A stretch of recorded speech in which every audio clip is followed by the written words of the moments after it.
It is yet another day to celebrate the tater tot. Today I'm making a tater tot lasagna. Some people call it a Totsagna. Let's do it. I'm cooking up a pound of ground beef and I have a bag of tater tots in the oven cooking.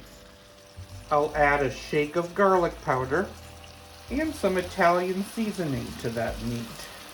I've drained the meat and now I'm going to add a jar of pasta sauce. I'm just using tomato basil.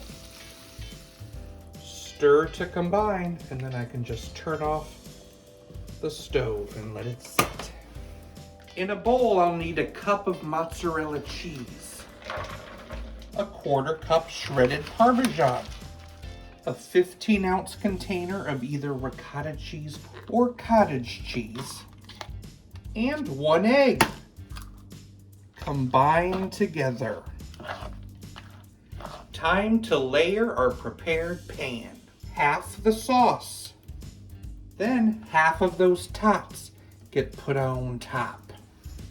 There's no noodles. The tots are the noodles. All of that cheesy mix goes on next. Then comes more tots. Let's finish off that sauce. I'll top it off with some grated Parmesan and the rest of that bag of mozzarella. And then we're just gonna stick it in a 350-degree oven for about 45 minutes. Tater tots are known as different things around the world. In Canada, they're known as tasty taters or spud puppies.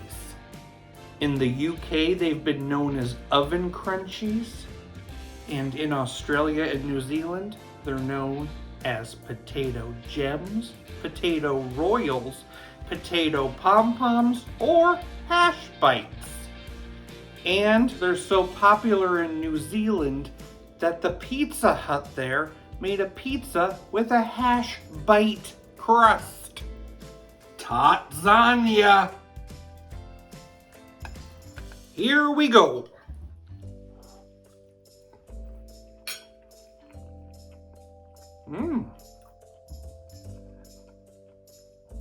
It is good. It has a really fun flavor. I will say, I know I cooked the tater tots ahead of time. They did still get a little soggy, so maybe I would make my tater tots even more crispy so they wouldn't get as soggy in that bottom layer. But the flavors work. It tastes like a lasagna, but tater tots are inside. Oh. I have a tattoo of a russet potato on my left shoulder and a sweet potato on my right shoulder. They're my tater tats.